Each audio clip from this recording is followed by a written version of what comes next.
Well, good morning, everybody. Welcome to another week at the State House.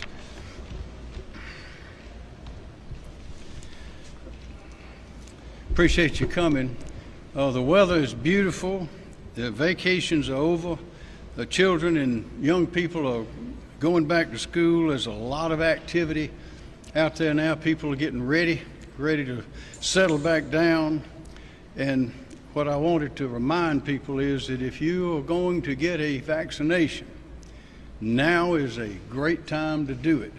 While we're getting ready for the fall, a lot of activity going on. Football games are starting again. Classes are starting again. Now is a great time. If you're ready to get that vaccination, go ahead and get it. Now's the time. As you know, Peggy and I and our children are fully vaccinated. And we urge everyone to make that decision. There are plenty of places still open, maybe over 900, close to 1,000. It's free, it's convenient. The lines are not like they used to be way back. You get right in and get out, so go ahead and make your decision. It is our duty during the pandemic, to protect the lives of those that are most vulnerable. And I think that we have done a good job in doing that. And that's our elderly or young and at-risk populations. The new variant, the Delta variant, does pose a real threat. We know that it spreads more easily, but there are some differences between that and the original virus. But shutting our state down, closing schools, and masking children who have no choice, for the government to mask children who have no choice to protect adults who do have a choice, is the wrong thing to do, and we're not going to do it. We're not going to shut our state down as other states did. Mandating masks is not the answer. Personal responsibility is the answer. Common sense is the answer, and we have an abundance of both in South Carolina. I've been vaccinated. I believe that it works. Studies show that all of the vaccines, all three, are highly effective against COVID and the new variant when you've taken both shots, in the case of Pfizer and Moderna, and the one in case of J&J. So I encourage every South Carolinian to strongly consider getting vaccinated. As I've said before, the information is out there. You can't get away from it. Talk to your doctor, talk to loved ones, talk to those who've had the virus, talk to those who have had the vaccination, and you may talk to some who have been in the hospital, because all of them have said, it seems the stories we hear, they all say the same thing in different ways, and that is, I wish I'd gotten a vaccination. So don't let that happen to you. South Carolina's economy must remain open. That's one difference between the way we did things here and the way they did them in a lot of other places. And our schools must remain open. Working parents cannot stay home with their children every day. You have to work to pay the bills, to feed the families, provide shelter, save for the future and the economic security of the children. If a parent wants the child to wear a mask in school, then that's up to that parent. They can do that. That's their choice. We need to use common sense. State law today prohibits school administrators from requiring students to wear a mask. The General Assembly agreed with my position, and that is, that decision is now up to the parents. Looking just at statistics briefly, although we know that cases are on the rise, they're not where they were a year ago. Hospitals then, we had about 13,000 or so hospital rooms. Back then they were sometimes filled 81%, 79%, and that, as you remember, is when we had the National Guard prepared to augment the supply of those facilities. Today it's about 77 or over 77%, something like that. So it's less than it was then. That's the point. Back then in ICU, we had almost twice as many people with COVID in the ICU units as we do today, maybe not quite that many. And on ventilators, we have these days about half as many as we did then. So we have not returned to where we were then, and we don't want to return to where we were then. And the way to avoid that is for everybody to be careful. Today, we know, having gone through this for over a year now, we know about the virus. We know it's going to change a little as time goes by, might change a number of times, but we know how to protect ourselves and we know how to use common sense. So I say again, with school starting, football starting, with people returning from vacations, the weather is beautiful, our economy is doing better here than in a whole lot of other states. Other states are digging out because they closed down unnecessarily. We did not, and because of that, we're growing. Now is the perfect time. If you want to get that vaccination, go ahead and get it. Are there any questions?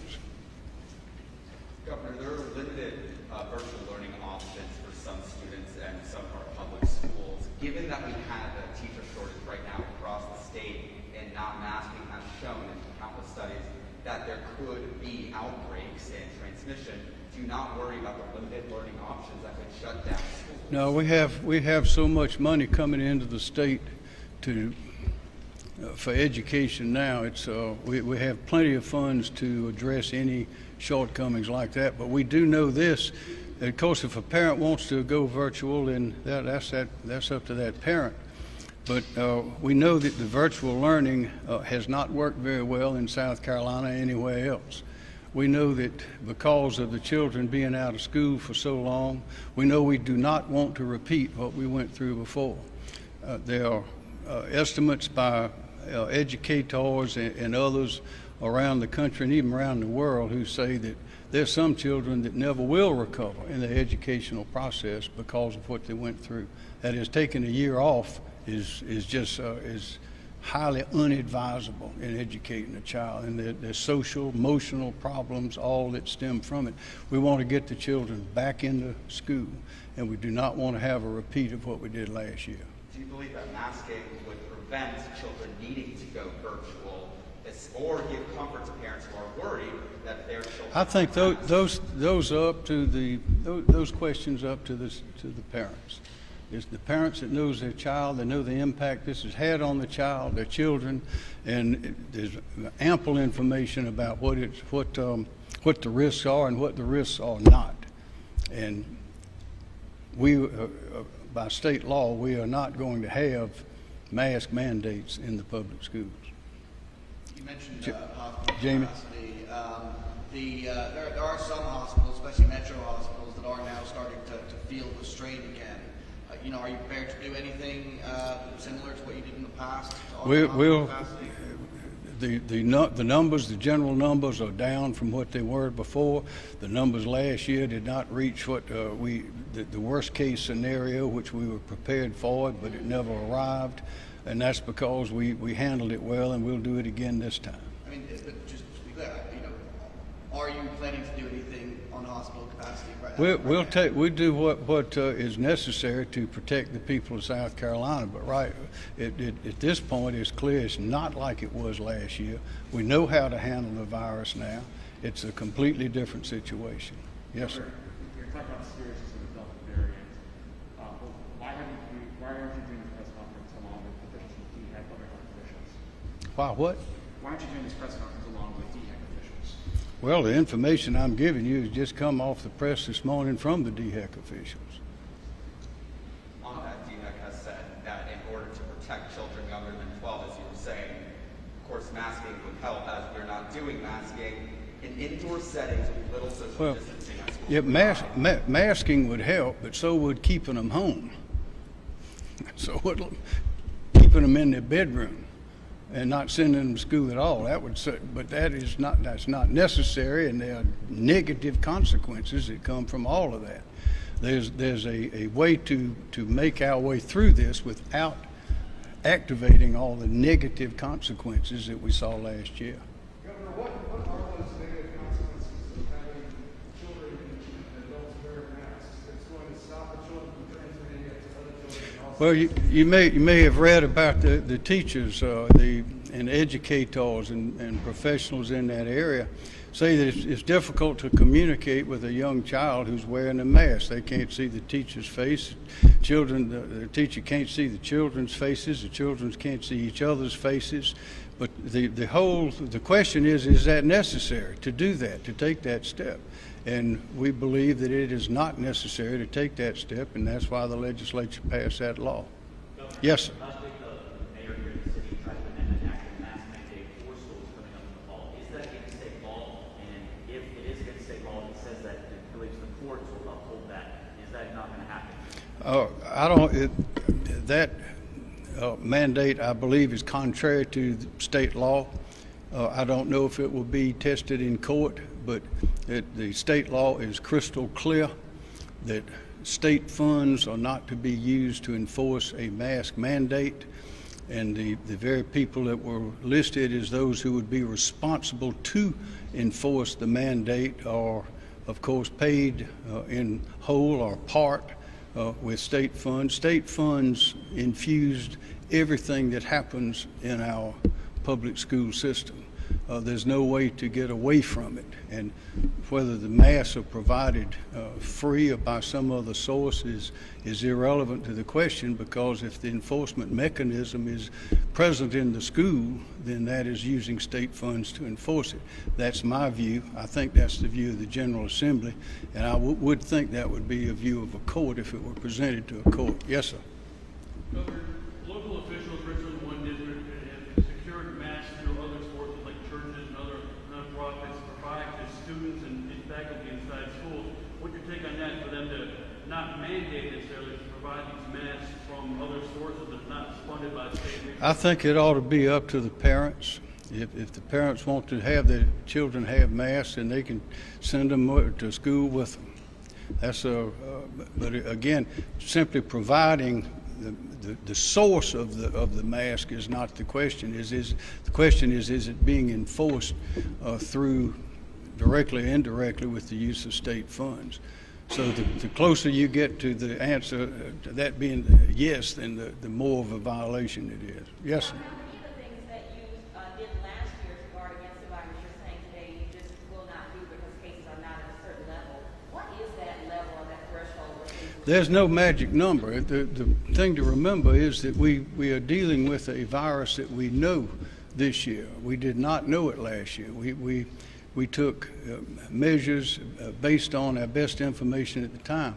The information right now is that these masks are not necessary in the schools. We do not need to have the school mandating that. It ought to be up to the parents. Yes, sir. Would you consider loosening restrictions in case there is a potential outbreak in a school? That we are getting information and analyzing and being very careful as we were last year, and there's no need to for the government to require masks in schools at this time. There's just no need for it. Now, if you listen to some of the national press and even some of the national experts who I believe are exaggerating, engaging in hyperbole and unnecessarily alarming people, you may think otherwise. But the facts show, some of which I just recited, show that we're in a different situation from that we were in this time last year. Yes, ma'am. We're seeing some breakthrough cases of fully vaccinated people. Do you think that's I couldn't hear you. we're seeing some breakthrough cases? See, that's the problem. I can barely hear you. Imagine if everybody in the school's wearing a mask. That's the problem. That's one of the problems. So we're seeing And you are hollering. So we're seeing breakthrough cases in fully vaccinated people. Do you think this supports the argument that more precautions need to be taken, or is this just something? No, that's something we know, that there are breakthrough cases. I think Lindsey Graham was one. He felt like he had a cold. We know that the vaccinations, the statistics, the numbers, any way you cut them, are demonstrate that if you're vaccinated, fully vaccinated, you are in a much better place than if you are not. And the numbers, the vast majority of people who are fully vaccinated have completely different histories and occurrences from those who are not. You Two more With questions. the information that you get from DHEC and CDC, do you agree that wearing masks do help slow the transmission of the virus? Do I agree that wearing a mask? Yeah, do you believe that it plays a part in slowing? Yeah, I think the statistics show yes, it does has not much effect or much smaller effect on something coming into your system, but it does retard that going out of your system to someone else if it's someone close by. So, Governor, when it comes to DHEC's own guidance, you mentioned the CDC, but DHEC is recommending masks to make back to school safer. If we are not masking, what are we doing? Well, I could- masking is optional, but what right. are we doing to make Well, it safer this fall? the SAFA is urging people to, if they want to get vaccinated, to remind them that now's a good time to do it. But there are a lot of things that could make things safer. If everybody parked their car, we'd probably have a whole few accidents on the road than we do because people are driving. But we have to drive. Commerce has to go on. We have to go to school. Children have to learn. And if it is not necessary, for the government to require this is the government mandate to mandate that they wear a mask over the opposition of the parents, then we're simply not going to do that. That is not the government's role. Great. Thank you, everyone.